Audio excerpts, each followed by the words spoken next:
Welcome to On the Line. This is Karrigan and Olivia Vandersyde. Our channel explains and answers your questions about the controversies in professional sports industries.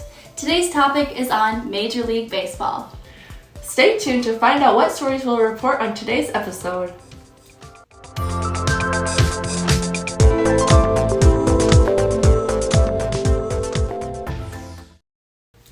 Pete Rose. His full name is Peter Edward Rose. He was born April 14th, 1941 in Cincinnati, Ohio, U.S. According to a biography by the Britannica about Pete Rose, Rose began to play in youth organization baseball at the age of 8. He was a switch hitter, batting both left-handed and right-handed. At the age of 18, he was drafted to play in the major leagues. He signed with the National League to play for the Cincinnati Reds. After playing for 3 years in the minor leagues, he joined the Reds major league team in 1963. He was named Rookie of the Year his first year playing in the majors. He led the league in batting average in both 1968 and 1969. His best season was in 1973 when he won his third batting title while collecting his career high number of hits, 230. Wow, that's a big number.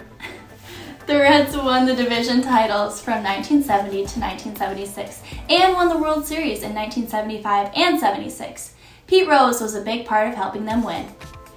He had a nickname, Charlie's Hustler, for the way he ran the bases. He played in the MLB for 24 years. He played the position of second base, left field, right field, third base, and first base. When he retired from playing, he had a career total of 4,256 hits. His lifetime average was .303, and he became a player manager of the Reds in 1985, remaining their manager until 1989. Rose underwent investigation by professional baseball commissioners because of the reports he had bet multiple times on sports teams. Rose denied having bet on baseball, but in 1989, he was banned from Major League Baseball for life. This made him ineligible to be in baseball's Hall of Fame. Rose said on ESPN Radio in 2007, "I bet on my team to win every night because I love my team." He also said, "I do everything in my power every single night to win the game." It has now been 25 years since he was banned, and regardless of how minor it may seem, it's still illegal to bet in the manner he did in Major League Baseball. In honor of the Houston Astros winning the 2022 World Series, which is absolutely ridiculous in my opinion, let's explain how they cheated in years prior. First, let's give a little bit of background. The Houston Astros are an American professional baseball team. The Astros were established as the Houston Colt 45s and entered the National League in 1967. The Astros are a team, a part of the Major League Baseball, the MLB. The Astros are now in the American League West Division. They were moved in 2013 after spending their first 51 seasons in the National League. The Astros get their name from Houston's involvement in the space program. The Astros moved into the Astrodome in 1965, which was the first dome sports stadium ever created. They moved into a new stadium called the Minute Maid Park that is sponsored by Minute Maid in the year 2000.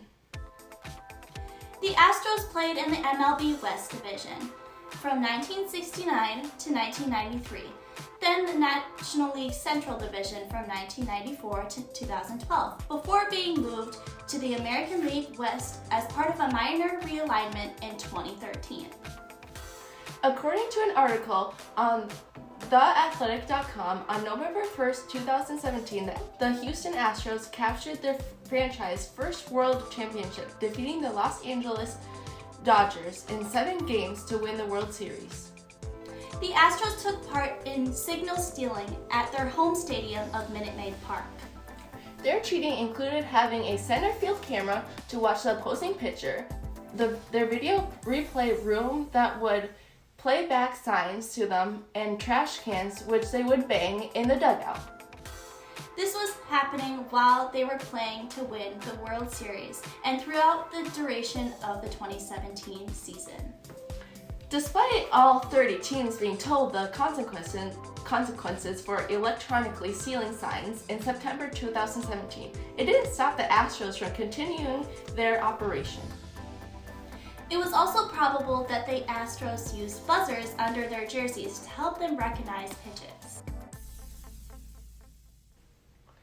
While the scandal took place, Houston fans noticed that their players' batting averages at home were drastically different from those that were away. Offensively, the Astros were one of the best teams in baseball during the 2017 season, but those numbers were so high because of their greater playing skills when they were at home. After everything unfolded, the Astros were allowed to keep the World Series title. How ridiculous. No players were specifically suspended or disciplined, but an article at theathletic.com states that the Astros had to forfeit their first and second round draft picks in 2020 and 2021 and had to pay a fine of $5 million. This is the part of our video where we are going to compare Pete Rose's story versus the Astros cheating scandal, and we're going to give our opinions.